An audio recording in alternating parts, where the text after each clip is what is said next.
everybody, and welcome to Xperienceships and Coffee Break with.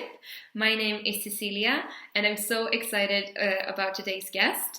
Her name is Magda Cebrián, and she's the co-founder of Go Zero Waste app, whose mission is to reduce plastic waste and make a positive environmental impact on the world.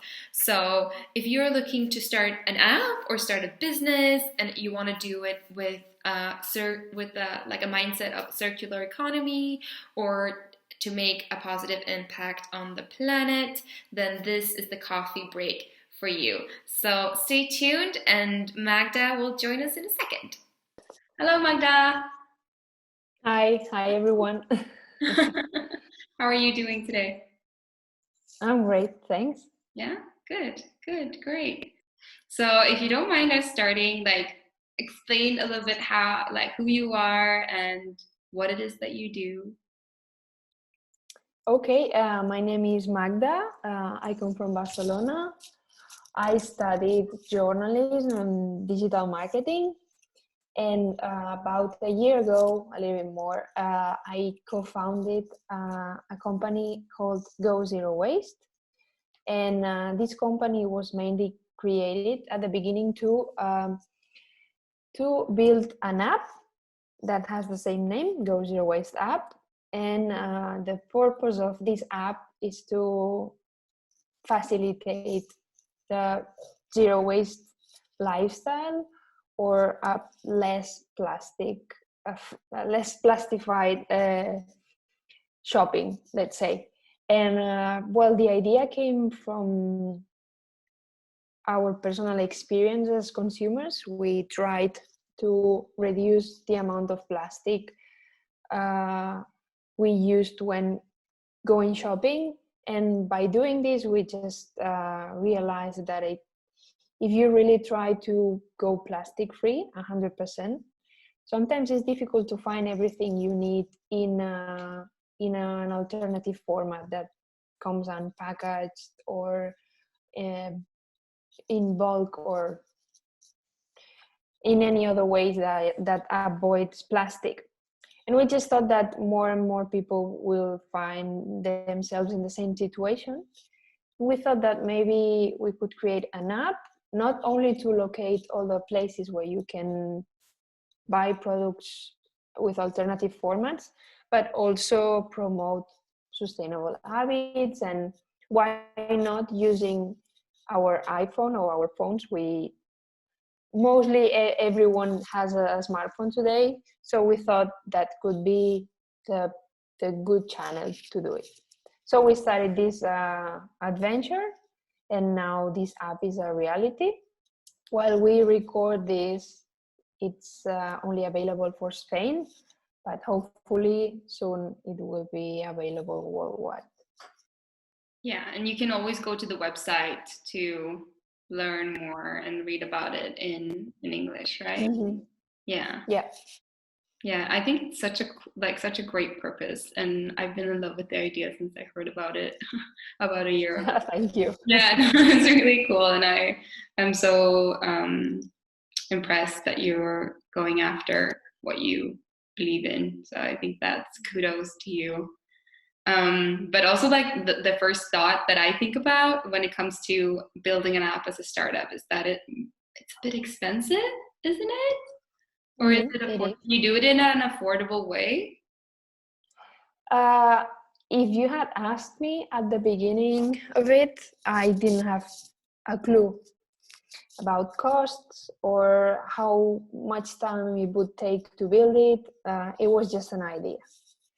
So maybe sometimes it's better to start with a lot of innocence, and because being naive and being ignorant sometimes help you just start, because you don't really know about all the things that imply starting a project like this. So you just start and you solve problems on the way.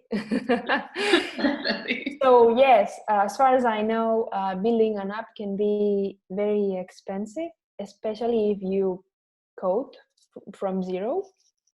And our personal experience was that first of all, we didn't start coding. We just had this idea in mind, and we did a crowdfunding campaign explaining the idea to test if there was an interest on it, and we gathered some money to have like this first funding for the first version.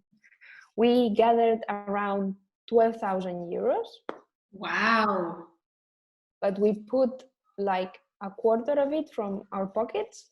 Okay. This always happens. Yeah. But anyway, it was a success for us. It's not a big amount of money, but when you're only selling an idea to people that doesn't know you, it was quite a success. This is something I want to share with people that are thinking about starting their own projects. A crowdfunding campaign is always a good idea, not only because it can help you make the first amount of money, but also because at the same time you are forcing yourself to do a small communication campaign. It means that you get your idea exposed, and normally people who get to know this first idea are your early adopters or innovators, so people that are already aware of the problem you are trying to solve, and they are more open to test your idea, even though if it's just the beginning of it. And that happened to us. It wasn't only about the money, but all the people that we got to know on the way. We got some media appearance, which also helped us make more contacts, and it just being exposed helps in many ways. It's not only about the money. Yeah. So thanks to the crowdfunding campaign, we also met some people that ended up being our team for the beginning of this project. And we did the crowdfunding campaign to pay some people so we could build the first version of the app, because we didn't know how to code. Exactly. And we ended up building this first version for free, because some people approached us with some interest for the project, and they just said, we believe in the project, you're not getting any money, neither will I. Yeah. Just let's make this possible together, and then we'll see. So that's how it happened. And 5 months later, we could publish this first version. That it was really what we call an MVP. It's not the full final product. It's just something. Yeah, minimal product, no? Yeah. Minimum viable product, something that people can look at and try and give you some feedback. Yeah. So that was the beginning of it. That's really cool. Yeah, because I was gonna. No. And well, answering your question, if we had to pay what these hours of coding costed, because there were like three professionals with high profiles developing this for free. Wow. If we had paid what their hours really cost, we just couldn't have afforded it. No. And this doesn't happen always. Like sometimes maybe you have someone who is in tech in your team, so he or she is working for free because he or she is part of the team. This is what happened in our case. But what happened also is that after this first version, these people couldn't dedicate themselves to the project anymore. So after that, it was like such a great help. But after that, we had to find another way to keep developing the app. And another thing that we learned in the process is that this is something that if you can learn it before you start, it's always better. But you don't have to start coding at the beginning to test an app idea. There's some online programs that help you create, which is like a facade of an app that you can interact with without any type of coding. Okay. And I'm gonna share some useful resources at the end, so perfect. people can use them. Yeah. Because at the end, what it's really expensive about doing an app, first of all, is paying developers and the hours they spend coding. Then it comes all the cost related to the cloud and hosting and servers, all the information that has to be sent to connect the information and so on. So these two costs can be really expensive. And for the first ones, I would suggest have someone in your team that wants equity and not money. Because at the end, you have to give one of those. Whether the tech part is part of the team and they are working for equity because they want to be part of the company, or you have to pay them. And developers, I'm happy for them, normally get really well paid, and they are a quite demand profile nowadays. So it's not it's a group of professionals that are used to be well paid. So if you're looking for someone that does a really good job, you will have to pay for it. And it's not cheap at all. So yeah, before starting, I would suggest just test the idea first before you build it, and use some free tools to create a test without starting coding. And then you can test if it's interesting for the user you're targeting, if something could be improved or changed. And then if you validate all these things, maybe you can start coding.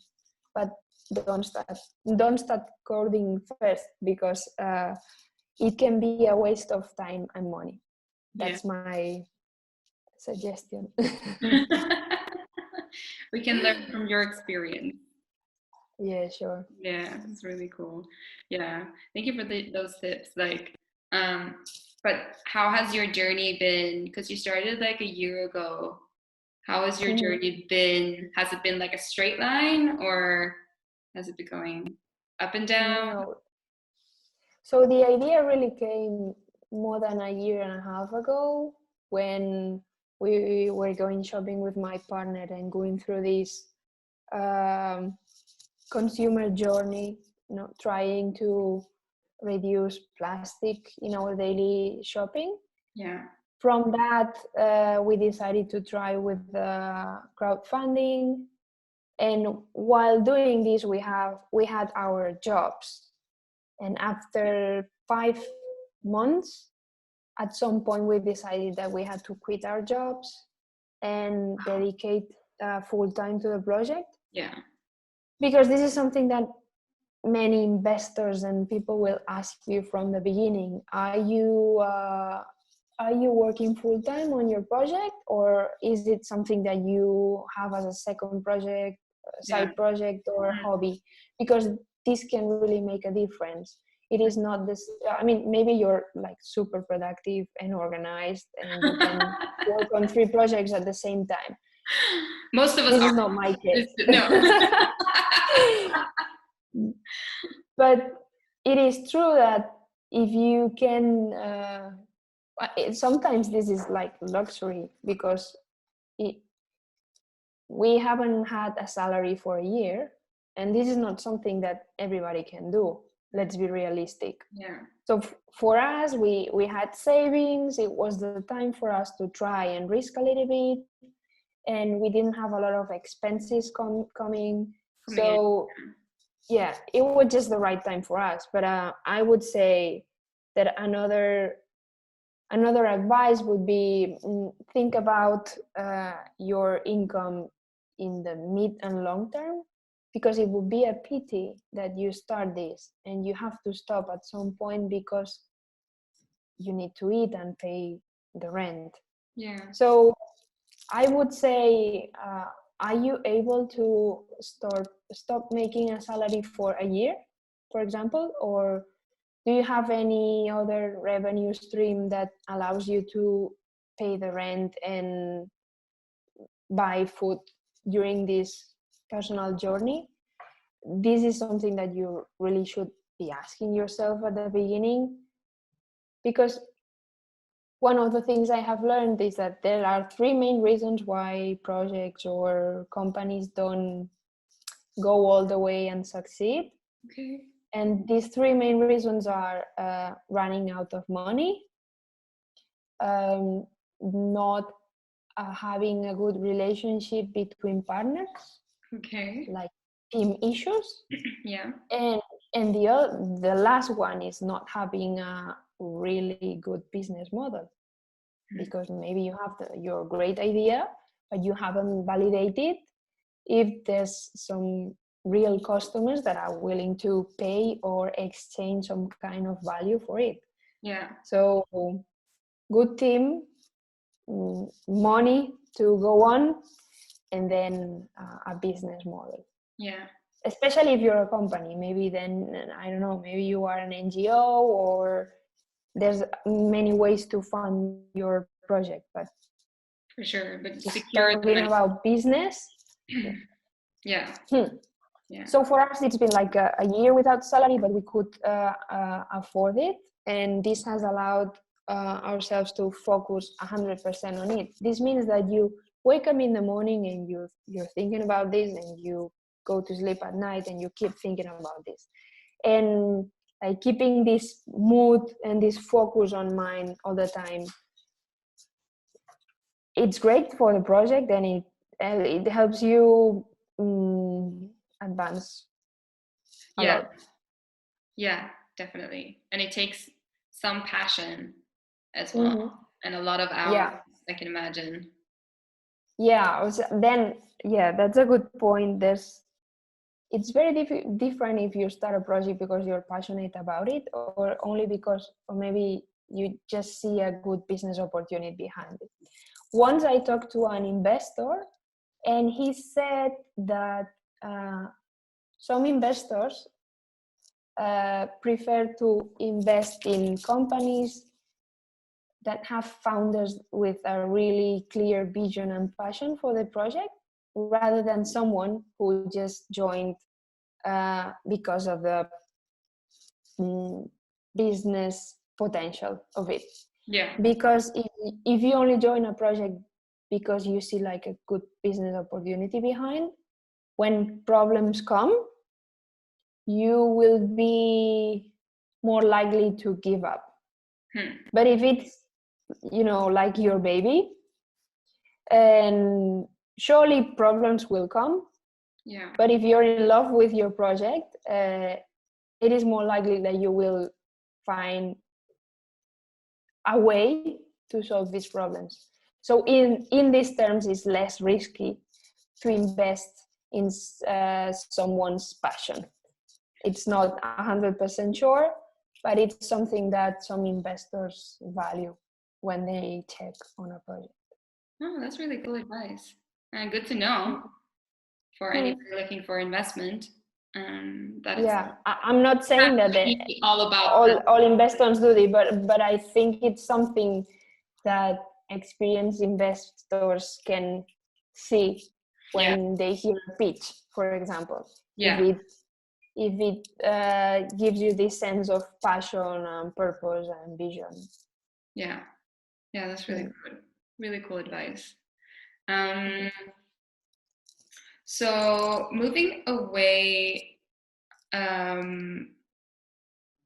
little bit from the app itself, moving a little bit more towards the circular economy and because you guys are definitely affecting it. And I was wondering how you think, considering that Spain is in lockdown now and that that's where you are active Mm-hmm. with your app, how do you think it will affect you after the lockdown is over? Mm-hmm.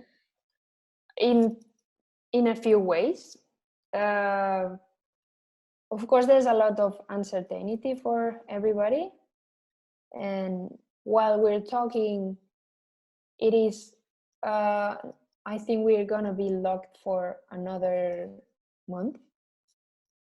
It will be progressively open, but probably it will be a 2-month lockdown for many companies. Yeah.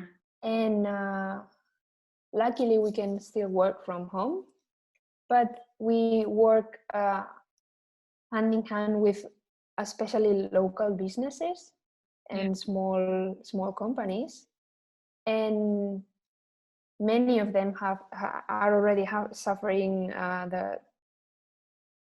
the consequences of the lockdown. And first of all, we will have to work with these local shops to make sure then that consumers see local businesses as part of the solution for this new normality everybody's talking about. So many people is asking themselves, when we go back to normal, what normal will be, because it doesn't look like it will be the old normal. The question is how will the new normal look like? Exactly. And there's so many people that are hopeful, thinking that this new normal should change some things for good, and this is valuing local products more, valuing the importance of small businesses, because at the end, when everything stops, these make part of what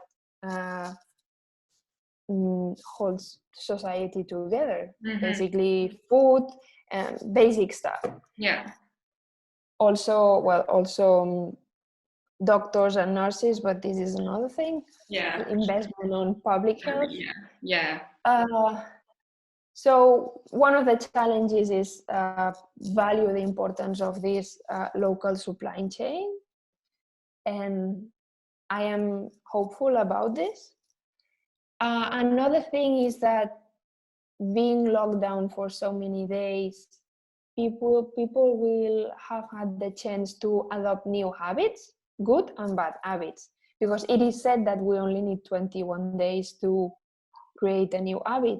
So we had enough time to create new habits. And one of them, for example, is that many people that maybe never buy groceries to be delivered at home tried for the first time and found out that this works really good, and maybe they will continue to do it.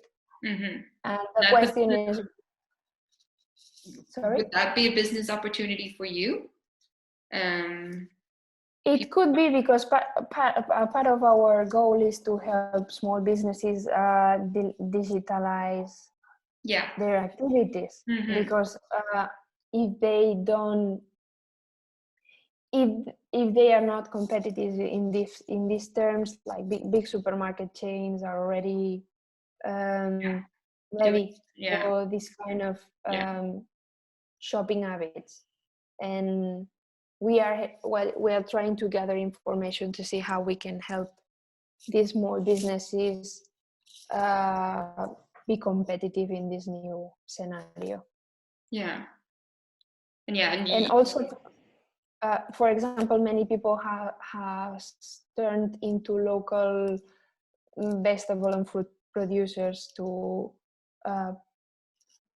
get their products delivered at home, something that people maybe didn't know or didn't do the same way before.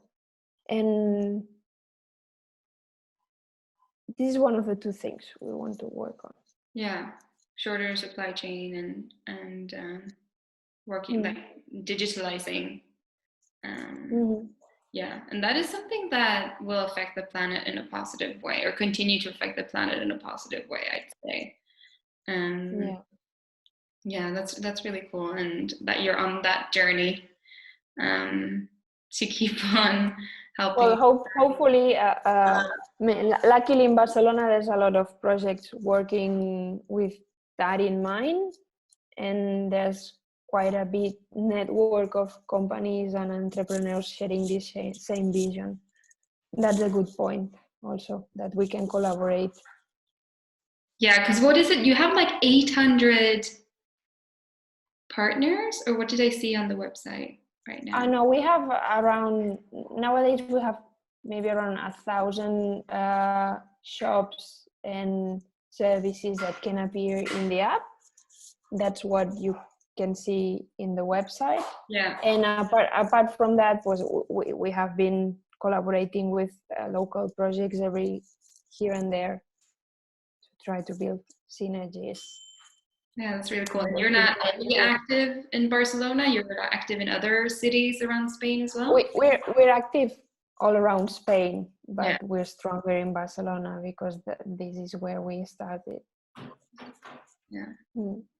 Cool, amazing. So, as a part of a fairly new startup, what advice? We've gotten some advice on starting an app, but like starting a business in general.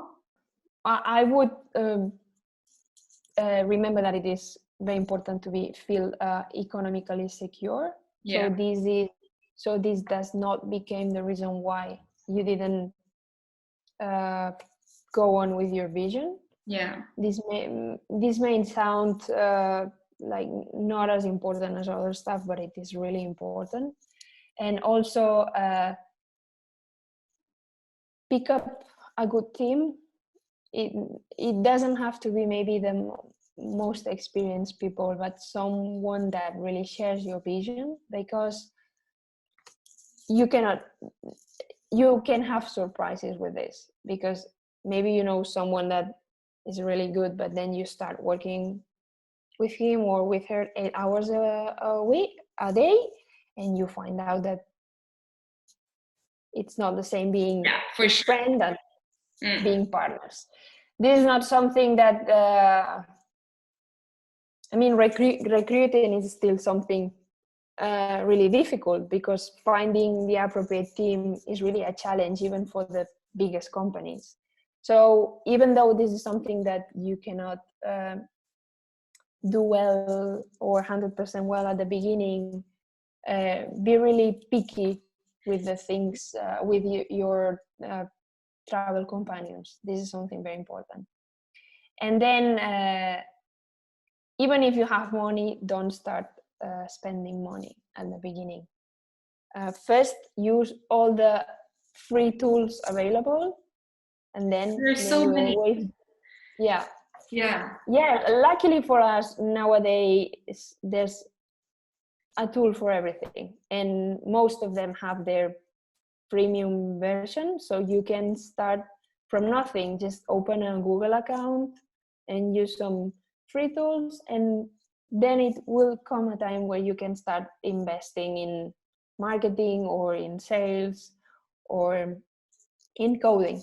But at the beginning, try to do it for free, test a lot, and I would advise always have like a list of 20 people you can trust to be your beta testers. And find some people who are like in love with your project and always willing to help. It can be just 10, 20 people, but have an Excel with this list with their phones or emails, and make sure you ask them for feedback and advice when you start building your idea. That's super, super smart. Don't be like afraid of sharing what you're building with other people. Yeah, because it helps a lot. And sometimes, we have this vision in our mind. We know exactly how we want to do it. But even if it's with the great greatest of the intentions, it's only in your head, and it is not meant for you. It is meant for people who are not you. Yeah. And probably because you've been thinking of that for months and hours and days, and you're obsessed with that, you kind of lost this freshness about how the idea looks like for someone new. So you always ask other people for advice and feedback. That's really, really important. This is not something I had in mind at the beginning, but it's something I have been adding to my experience and trying to apply as much as possible. Yeah, that's really cool. Thank you so much for the advice. Also, I you mentioned in the beginning that you were going to share some resources with us. Yes. Could you? This is the time to share. Yeah. Okay. So there's three free tools I would suggest to use. The first one is called Figma, Figma.com. And this is something you can use to design if you're thinking about an app, but it can also be, I don't know, a website, but especially a digital product. Okay. It's a free tool you can use to do mind mapping and create like only the design facade of your product, and share, your idea with your team and stuff. So this is a good resource, Figma.com. Perfect. The other one would be Glide Apps, GLIDE apps.com. And it's a tool that helps you build this first prototype of an app without coding.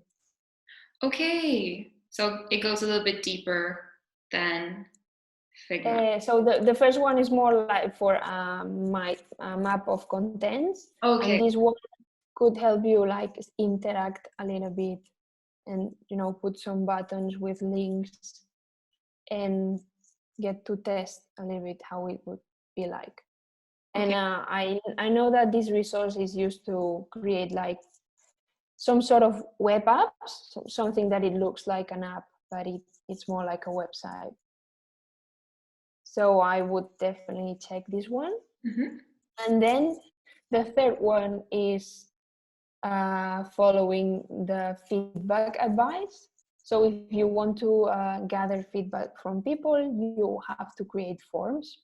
Normally you can do face-to-face or you can do focus groups, but when you have to create forms, you can always use Google Forms, which works perfectly. But if you want some extra features, I would recommend Typerform. That is a startup from Barcelona, and they have a really good platform for creating any types of forms. Very attractive and really easy to use. Yeah, we use them as well. They're awesome. Yeah, they are. We like to support local businesses. Sure. Yeah. So that would be my advice. Perfect. Thank you so much. So, like, what are the next steps for Go Zero Waste app?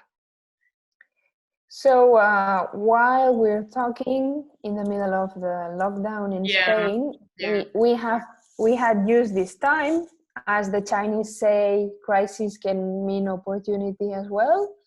So we use this time to work on the development of the second version, and hopefully we will launch it in a few days. Wow, so soon. Yeah, so for us this time is a good time to work on, the backside of the project, and also we're working on a new branding and doing all the things that maybe in your daily life you don't have time, or we just found out that during lockdown we could spend some time working on these things that are equally important as our daily tasks. So we will launch the next version, and then we will be working with local businesses, seeing what value we can deliver to them, and seeing if the ideas we have for the business model can work or not. Because our app is 100% free for users and for businesses to appear in the map. Okay. But we will test if we can create some premium options for companies that are willing to pay a little bit to get some extra services. Yeah. And we are going to test these the following months. Okay, so it's time to start making some money. Yeah, we should have started earlier, but you know, one of the things when you're starting a new project, and even more if it's not in your field, is that you learn by doing. Yeah. Which is amazing, because some people, you know, pay thousands of euros to do an MBA. Yeah, exactly. Fair enough. But if an MBA costs, I don't know, 50,000 euros, how much is it to be a year and a half without a job? Yeah. It might be the same quantity, sometimes less or more, depending on Depends on where you salary. live. And yeah, of course. But you can consider yourself as being in a personal MBA. Yeah. If you create your company and you go through all this learning process. So it's just a way to value your time and money. For sure, definitely. I think that's a really good perspective to have on quitting your job and just focusing on a project, that it can have actually the same value as a degree. The same as doing a gap year and, you know, traveling around the world. It's another way to learn. Definitely. I think that's a really good perspective to have on it. And it is something that you can always put on your resume as part of your professional experience. For sure, definitely. Yeah. That's super good advice. And also to remember that you won't make money in the beginning. No. Some people do. I mean, another advice would be to read the Lean Startup book, which is kind of the Bible for entrepreneurship. And it's a book that can help you focus on all these things. But it also depends on what kind of project you have in mind, because more and more people don't want to make only a business that makes money. You want to make impact, and you want it to be linked to, I don't know, your local community, and you will find out that maybe the main books for startups and businesses don't cover this part of making an impact or social entrepreneurship. That is something like a wave that is coming more and more stronger among young entrepreneurs. But it is not nowadays, it's no longer enough to make money with your company. It has more and more people are willing to make an impact, not only just sustainable business in terms of like economical sustainable business. I understand. Well, you can write that book. Well, I'm in the first chapter, but yes, yeah. Why not? I'll come back in a couple of years. Yeah. Well, I think that's a wrap, Magda. It's been awesome to have you on and hear all about Go Zero Waste app and your journey and all your invaluable tips on how to start a business and how to develop an app. And yeah, it's been a really, really great. Well, I would finish with a couple of more advices. The first advice is probably a cliche, but it's true at the same time. Just try, because many people have this idea in mind and never start because they have a lot of doubts and So the first mistake would be to never try making this idea a reality. And if you have in mind that you don't have to spend money at the beginning and you use a lot of feedback and free tools, you can really try without spending any money. So don't be afraid of failure. This is something that I had to work a lot on myself. Hopefully, I am lucky to have a partner who believes in himself more than I do. So we make a great team. I'm more like the stopper, and he's more like the person who goes on, and we kind of balanced. Again, having a good team and different energies in the team helps a lot. But just try it and start with something small. Start big if you want to. Start small if you want to go big. Fail a lot and fail faster. This is something that people say a lot in entrepreneurship. And don't be afraid to fail, because at the end you will have learned something. Of course, you cannot spend 2 years without a salary and failing a lot, but give yourself some time and allow yourself to test and fail. Because there's a lot of there's a lot of good things in it. Amazing. And that's all. That's it. No, but you're right. You're completely right. And I think that we've learned a lot from this chat with you, Magda. And I don't know what to say. I'm just so overwhelmed with the information right now. It was a lot of information. I hope you can put some links in the description. We will, definitely. Yeah. We will put all the resources that you've shared along with the app and where you can find your app. If you're living in Spain or you can download the app and and use it. Yeah. And hopefully in a few months it will be available worldwide, but right now we cannot say when this will happen. I understand. And I would like to say that I would like to put my contact details somewhere in the description. I was gonna ask, where can we find you?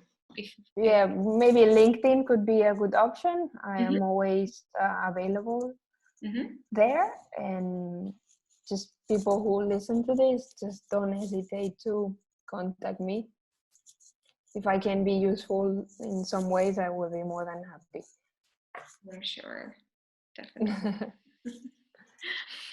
Okay, well, I'm gonna let you go. Great. Continue. It was a pleasure, as always. Yeah, as always. And happy lockdown. Yes. And well, enjoy the rest of your day. You too. Have a nice evening. Bye. Bye. Thank you for joining the coffee break with Magda. I've had so much fun learning so much about starting a business and starting an app. I've left all the cool resources she gave us in the description down below, along with her contact details. And if you're new here, don't forget to click that subscribe button to keep exploring careers with us here on the Xperienceships channel. And that's it for this time. And be kind to one another. And I will see you guys soon in a new video. Bye.